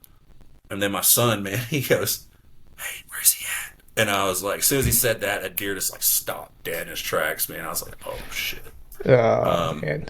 And yeah, he sit there for a while, just kind of locked in on us, and didn't like what he saw, and turned around and jumped up the mountain and stopped again. And I just kind of like let out a grunt, and he stopped, and like he grunted back, but then he like looked, and he's like, no, I don't think this is the right deal. And then he just pieced out. And right.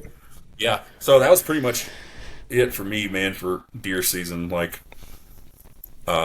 yeah, I really, I didn't get serious last year during that primo time here. Just had too much going on. Well, yeah, man. I mean, it's reasonable, right? You guys, had a historic event, happen, right? Kind of takes, take the wind out of your sails for sure. You know what I mean? I'm surprised you were able to get out and do. I assumed that you wouldn't have been able to get out to do much of anything, and you did a whole hell of a lot more hunting than I probably would have done. Put it that way. Yeah, I think if it would have been for my son, I probably wouldn't have done as much. But it's also like I kind of like last year, even before that, like my mindset was not what it used to. Like my motivation wasn't there, and a lot of it, like this will be 5th year for Timber Ninja, and it's like I own another business, so like all the business stuff and like owning a hunting business and trying to be the hunter that I want to be is just like too much. Like it's normally like before I started the company, when I was just a hunter, like I understood through doing other activities that I need to take a break to like recharge my batteries. It's like racing bikes, man. I train 9 months out of the year, but 3 months I was like chilling out and trail running or something in the winter when it wasn't race season, and before getting ready in peak shape, because I understand like what burnout is. But once like you start the hunting company, you get involved. It's a 365 day a year thing that you're thinking or talking about hunting, and it just like so much of it, and like and you're getting content and stuff like that, which I'm not a big fan of doing for myself. Like I feel like it takes away from my hunt. But you kind of have to do it because you're growing a small business, right? It's just a necessity. So I think that over the last few years it really built up and wore me down anyway. So and then you throw the, I've had 2 floods since I've had Timber Ninja. So like, really twice of that I was like, man, like yeah, dude, I had one 3 years ago and then last year. So I was like, man. It's a rough rodeo, you know what I mean? You kicked off the bull, and so right. I had to decompress, man. But so how you feeling for this year? Well, the one thing I'll say is this: is that I kind of learned not quite the same way, but that I needed to take a break from hunting once in a while, and give myself some reprieve. Now I don't run a hunting, product company, but I've had this podcast now for it'll be 10 years in June or July or something like that I've had it. And it's like every week, and I love talking about bow hunting. It's like I love talking to guys like you and making friends like you and stuff like that, that I get to stay in touch with and stuff. There's a lot of things. No one needs to, feel sorry for me, put it that way, but there is like a real thing where, because there's a part of me that has to do this because it's, I have relationships and stuff that I have to continue to maintain from like a business standpoint, right? Or I've promised people things and so forth, right? So I can't just decide I'm not going to do it necessarily, right? So I had to find a way to give myself some space. And it wasn't until I was experiencing a lot of burnout, and it wasn't until I started doing jiu-jitsu that I started falling back in love with hunting again, if that makes sense, right? Like because I had something now. Yeah, because I had something now that I could take my mind away and just, I'm doing the podcast all year round, but like once hunting season's kind of over in the winter, I go out and do some winter scouting. This year was a little bit different. I didn't get to do it as early because I had some family stuff going on. I wasn't able to get out like whenever I usually do. But like as soon as the season's over, it's like basically that time of year, it's like I'm all in on jujitsu. Like that's all I'm going to do, And even during the season, I train a lot. Like I still train like 3 to 4 days a week during the season. It's just I kind of change the days so I can get my hunts in and stuff like that. Right. But that time during hunting season, I go, you know what? I'm going to give up some days to train to hunt because I can only hunt this time of year. Right. And so I manipulate my schedule, but I prioritize hunting because I've had some time away from it now. It's like, I'm all in, like I love it again. Right. And then the same thing happens like when hunting season's over, it's like, all right, maybe I'm not going to scout as much as I used to because I'm going to focus on training like during this time. And that's going to be my focus. And like scouting is going to be supplemental because now when I get to go scout, I'm super into it and I love it because I'm not doing it all the time, And I actually just feel like it makes me more efficient, to be honest. Yeah, no, 100%. I think taking the breaks are important from a lot of things, but yeah, I mean, so, you're asking about like for this year. So with all that going on, trying to get everything restructured and, I determined I was like, you know what, I need to chill out. I need to put my brain somewhere else for a little bit. So like, I had some plans and stuff I want to do this year that were it's a lot of different plans. Like, it's kind of what I do in the, like, like in the winters, like you throw out all these things you want to do and then you condense it down to what's reasonable and achievable. So I had things I want to do, but I was like, you know what, I'm just going to like take a break. I'm not going to worry about scouting this winter. I'm going to do some stuff with my son. I'm going to travel because I like to travel a lot, go in different places. It's kind of like, that's adventure to me. I like going to countries that I don't speak the language or maybe they're sketchy or whatever to put me in. Like, I like being uncomfortable. Like I really do.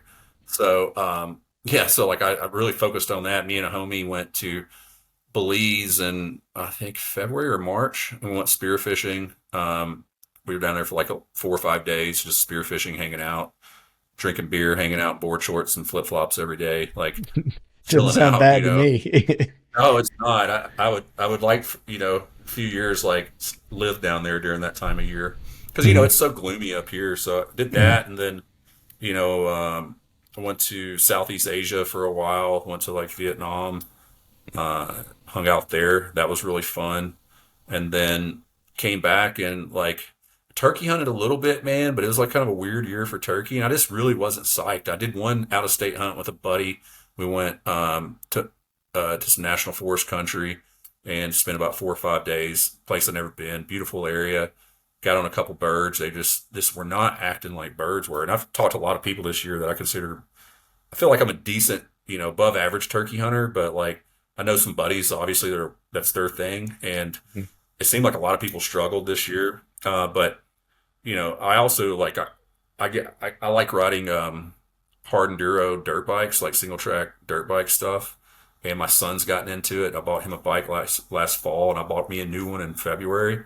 So like we've been riding dirt bikes a lot, like getting him into that and just kind of balancing out. So been chilling this year, but my focus for this year though, like I put in for a Western tag for a high country mule deer, which I got that today. So that was like one of my main things I wanted to do this year.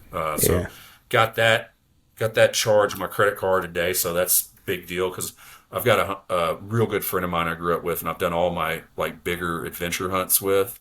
He lives out there, and he's like, you should put in for this unit this year. I think you can draw it. And I've been wanting to draw this hunt for a long time. And he's like, I'll take off work for, however many days and we'll just go do it. Because he's been hunting the unit for 15 years. So, like, he knows it really well. Yeah. He's like, dude, he's like, we'll bivvy in a little bit. But he's like, don't worry about bringing a tent or anything. He's like, just fly out with your gear.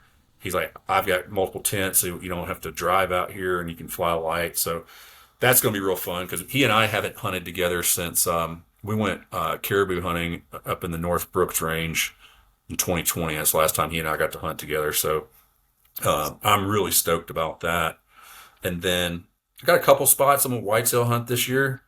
I Man, it's another thing. Like I used to be so focused on just doing solo trips, but I've got a couple buddies, like Nathan, and I've got a buddy that lives out in the Midwest, Chris Perino. I don't know if you ever heard of him. He's a Mm-mm. like old school G trad bow hunter. Like he's killed every bear species with a trad bow. I mean, with a recurve. Polar bear, brown bears, grizzly, Holy black bear. smokes. He's killed them Yeah. all. Man's killed more whitetails than, I mean, nobody. If you don't know him, you don't know it. You know what I mean? The only people who Right. do, they're like people that are tight in that trad world, right? Most people like he's what a lot of people wish they were, and we became really good buddies. Which I get angry or not angry, like frustrated with the hunting stuff sometimes, but I've met a lot of great people that I never would have had a chance to meet, if it wouldn't have been for this. Like, Yeah. and so he and I are doing a hunt together um, for whitetail, and then I like to try to get something going with Nathan, and then taking my son on a couple out of state trips this year. That's my main focus around here. Like, I'm going back to like really trying to not get so hung up on one specific deer. I'm like not going to run any cameras this year, and I'm just going to go to the areas where I know these deer are, and just start back to hunting off instinct again. Like Back to basics. that's I Yeah. feel like I'm the most successful anyway. But we like having those cameras to tell us what's going on. And I'm just like, sometimes it tells you what went on. It's not telling you what's going to happen today. You know what I mean? That's just it, man. Like that's, I always tell people, I'm like, if you use it as a guide as to where to hunt, then you're going to be a day late and a dollar short constantly, right? But if you use it as a means to help you start to predict, right, and pick up patterns and stuff like that, that's when they really become helpful, right? But so many people get stuck in the focusing on the history, right, as opposed to trying to predict, right? Because that's really what you're trying to do, is make that prediction, But it's like the phone, man. It's hard to break that habit, right? Because you're like, that deer passed through here 3 days ago. He's going to do it again, so I just need to be there. Where it's like, that deer may not be back all season. It's like, Yeah. Well, that's where that discipline comes in, man. It's like, even though we know that, and I know that, and it's like I say, I'm not going to hunt this scrape that this thing's on. After you've had like so many days in a row where you're not really capitalizing, we're like, well, maybe this isn't, I just need to go over for one day. Maybe that day, this is happening. It's rained last night. He should be coming through in the morning to hit that scrape this time. oh Like, yeah, you get dude, you'll sucked in, man. you'll rationalize anything to yourself. You know what I mean? It's like, Yeah. it's and that goes for anything, right? It's like you talk yourself into anything that you want to do, right? There was a buddy of mine Uh-huh. that he's a guy who's helped me out a lot in training and stuff like that. He was a Division I wrestler. He's a freaking hammer, and he spent a lot of time with me because I wrestled growing up. And so he's like, "Hey, you're gonna make a bunch of mistakes I made, so I'm gonna spend some time with you, help you like work through those, right? Because I've made them all already." And so we spent a lot of time together. And like Yeah. I study a lot, just like in hunting. It's like I'm always looking at stuff, and same thing with BJJ. It's like I'm always studying, watching things. And I was picking up like some like new techniques from like a particular position. And like the one golden rule in wrestling is like you don't reach back, right? In like collegiate style or like folk style wrestling, like you don't reach back and you don't reach back between somebody's legs, right? Because it's an easy way to like get taken to your back and just a bad spot to be in, right? But in jiu-jitsu, it's not terrible. It's like if you set it up, if you do it correctly, right? Like you're in a position where you can be crucifixed, maybe, right? Just depending on how things work out, right?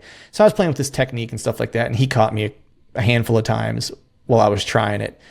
And he's one of those dudes where he's kind of like an extra coach to a degree, right? Like where it's like he's one of my best friends, but he also kind of like coaches me a little bit. And so I did it one day, and he stands up. He's like, "Stop doing that stupid effing shit." Like he just started like yelling at me in the middle of like an open mat, right? Because he's like, you're advancing. He's like, you're doing so good. He's like, I don't want to see you making these stupid mistakes over and over again, right? It's like, and sometimes, like going back to what I was saying was that I rationalized to myself that even though I thought this technique was probably risky and would work only in very specific occasions, right? And I'm probably not going to see those occasions very often. I spent a stupid amount of time trying to get it to work, right? For what it's worth, And it's the same thing. It's like I just rationalized to myself that there was a reason why I should be doing this, when at the end of the day, man, there's like 30 other things I could do from that position that are going to work way more often for me. And all of them keep me out of trouble. Right. But it was just me rationalizing, like, I'm like, no, this is going to be slick. When I finally hit this and start hitting it consistently, man, it's going to be smooth, but it never worked. It's the same thing with deer hunter. It's like, man, I'm going to hunt this scrape because when I kill this deer on this scrape, man, it's going to be smooth. It's going to be sweet. Right. And then it never comes. Right. Because they hit those scrapes 80% of the time at night. Right. So, yeah. You know it all, dude. Yeah. You have it all figured out. Well, that's just what men do. That's what men do, though. Like my jiu-jitsu professor, Josh, told me one time, he said a man will spend 10 minutes trying to run through a wall when a woman will take, like he's related to jiu-jitsu, whereas a woman will take like 2 minutes to realize she can walk around the wall. Yes. 100%. 100%, man. It's so true, And we do it all the time with hunting, man. We get stubborn, right? We get locked into a spot, or locked into like a deer that did something 2 or 3 times, and we think that's the gospel now, right? Like that deer does that all the time, right? Yeah. And I just think it's, we know very little about these deer that we think we know a lot about, is what it comes down to. Even when you have one that you've watched for multiple years, and you might even kill that deer, but I'll put it this way. There's very few guys that I know in all the years I've been doing this, and like all the good hunters I've been able to meet and stuff like that. There's only a handful of guys that I would say, man, when they kill a deer, they really knew a lot about that deer. Like legitimately, really understood that deer and almost could like live that deer's life, like they understood it that well. Yeah. Jake Bush is one guy that comes to mind. Like he's like that. He's maniacal when it comes to like learning a deer. Like he doesn't just learn where he beds. He doesn't just learn what scrapes he likes to hit. He doesn't learn where he eats. He learns like the secondary and tertiary trails that deer is taking to avoid like the main travel routes. You know what I mean? It's like he gets into it like to that degree. Yeah. Yeah. I mean, at the end of the day, though, in hunting, we're working a lot on hypotheses, because you can't sit a buck down and be like, hey, what's this like, or anything. Like everything we do is like, yeah, I know. It's like, tell us your story. Why do you do this? Do you smell here? Do you actually go bed down by a parking lot to see if cars are there? Like everything's just hypotheses, Right. There is some science out there that kind of helps, but it's still like, when you talk about sight and smell and all these different things, like we're just working on a lot of hypotheses, and a lot of it has good theory behind it because we've, used things that we've seen we have this thought about and it's worked out for us. Right. But at the end of the day, it is. I mean, no matter what, I think there's a lot of luck involved in killing, especially a mature age class animal. There's a big part of luck, but you get a lot more opportunities for luck if you put in the work. It's like that discipline you talked about, sitting there. You got to do that because time in the seat is the most important thing, in my opinion. Yeah, time doing the craft in anything is the most important, right? Like you can only learn so much, from listening to a podcast or reading a book or doing whatever it is, right? Like you have to ultimately, put rubber to road and actually do the thing and go make the mistakes, to learn the lessons. I always say, I forget who I was having this conversation with at one point, but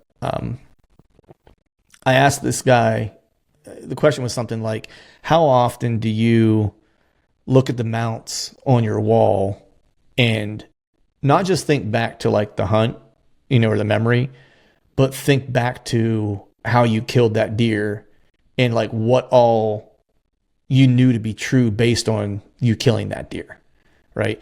And we started talking a little bit about like how much there is to be learned, like after you actually kill a deer, of going back and replaying the hunt. And because now it's like, what he did, one thing at least that you knew because you killed him. Right. And so what was that one thing, and how did it all manifest? Right. And we started talking about like, there's a lot of value in going back to that because that is one thing that worked, that was true. It's the only thing you knew that was true, to be honest. Right. Everything else was, to your point, was as a hypothesis, right? That's the only one that panned out. But if you can connect enough of those, you can now start to kind of, come up with like some pretty concrete, I won't say like some concrete like theories, if you will, right? That won't always be true, but they have a better chance of being true because they've been true before. Yes. Yeah. No, 100%, man. And I don't know, like, and there's also this thing, I have a lot of guys getting into hunting or like been hunting and wanting to move up to like hunt mountain bucks, older age class, and they, want to talk about maps and stuff. And I'm like, well, I can look and say this and that based on the map, but like I don't know until I get there. You know what I mean? And like you get there and it's like this is where the experience comes in. You get that feeling of knowing, it's a gut feeling, intuition or whatever, but once you've seen something enough, you can kind of go in and be like, okay, yeah, this is where I think it can happen. And that doesn't come easy, and you're not going to get that from a podcast, Yes. You can get some stuff to help you get closer, but you got to put the time, you got to invest the time to get the reward. It's like, and hunting is a thing though that really, unlike jiu-jitsu and everything else, like hunting is a thing where you can improve your results. You know what I mean? You can pay to go on an outfitted hunt.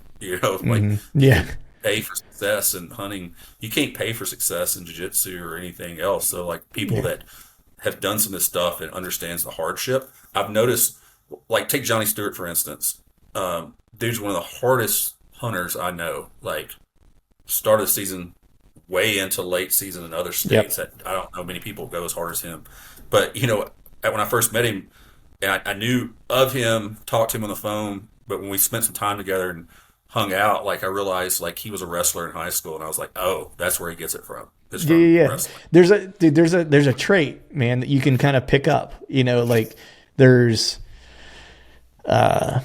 grapplers just have like a little bit of a different thing, regardless of where you got it from. Whether it was like wrestled in high school, college, you do jiu-jitsu, whatever it is. Like there's a different thing. There was a statistic I saw somewhere, and it's not like this is new news, but people who make it through BUDS, SEAL training, statistically speaking, they have the most people that make it through that are from the Northeast and typically wrestlers. Like that's the statistical break. Yeah, they have a higher statistical chance to make it through just because you're used to things sucking. You know what I mean? Because how often in hunting, if we're being completely honest, how often, whether it's scouting or the actual hunt, how much of that actually sucks? Not much unless you live here, like where it's just hard terrain, Right. Like, yeah. What I mean? It's like there's work that has to go into it, and not all of it's fun.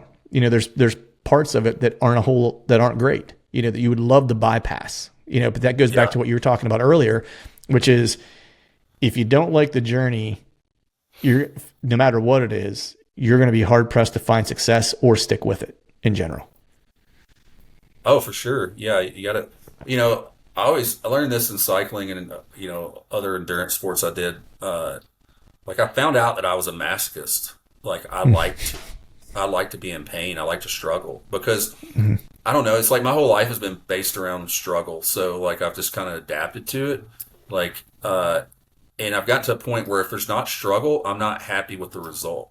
You know what I mean? Like I don't like a chip shot. Like I just don't remember those chip shots, as much as I remember the ones that, it's like in jiu-jitsu or something or kickboxing. It's like the times, like I know you understand this, where you just got to bite down the mouthpiece and go, It's like you don't think you got anything else left in you, but you just got to bite down and go a little bit more. And like then you achieve what you're trying to do, whether it's win a match or whatever. And it feels so much better, once you've had to go to that level. And so I think people that have that, it's like my son's a wrestler, high school wrestler. And like, I see it in him and everything, like riding dirt bikes. He's learning to ride trails. He crashed like 5 times the other day, like on this technical single track. But he was like, yeah, but I had it in my mind that when I go down, I'm going to roll like I do in wrestling. And he's like, I'm just going to get back up and go. And he was telling me this thing the other day, like, he and his buddies have been going to the sauna after working out and doing 30 and 40-minute sessions in the sauna. And he's like, Dad, I was like, how do you do that? I was like, I can't do that. Like 20 minutes, I'm starting to zonk out a little bit in the head. Yeah. He's like, I just think of it. He's like, I just break it down and think of it as 6-minute rounds is all I do. And I'm like, that's some killer mindset, bro. Like, Oh man, shoot, dude, that's awesome. Well, man, I know we've been getting out of here for about a little over an hour and a half. I want to be sensitive to your time. I'm sure you got some things to do this evening. I'm gonna eat some dinner. I actually got to get a workout in yet. I got to get a lift in before I start to wind her down. But before I get out of here and let you go, let people know where they can find out more about you, where they can find out information about Timber Ninja and all that good stuff. yeah, so, mainly just our social and everything for Timber Ninja is Timber Ninja Outdoors.